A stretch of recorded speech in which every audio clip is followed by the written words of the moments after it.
అయ్యా, మద్యపానం సిగరెట్లు బహిరంగంగానే అమ్ముడవుతాయి, కానీ శానిటరీ ప్యాడ్ను పేపర్లో చుట్టిస్తారు. అదేదో అక్రమ వస్తువును కొనుగోలు చేస్తున్నట్లు.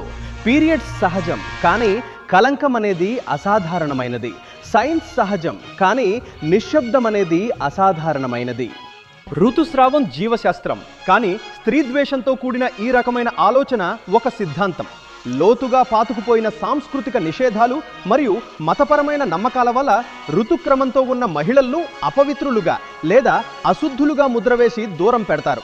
చాలా చోట్ల వారిని వంటగదిలోకి ప్రవేశించనివ్వరు. చాలా చోట్ల వారిని సామాజిక కార్యక్రమాల్లోకి రానివ్వరు. ఒక జాతీయ సర్వే ప్రకారం 61.4% మంది బాలికలు ఋతుస్రావం చుట్టూ ఉన్న సామాజిక ఇబ్బందిని అంగీకరిస్తున్నారు. ఇది ఈ కళంకం సాధారణీకరణను సమర్థవంతంగా హైలైట్ చేస్తుంది. సార్, ఇది జీవ వాస్తవం. మనం సామాజిక అవమానం చేశాం. అమ్మాయి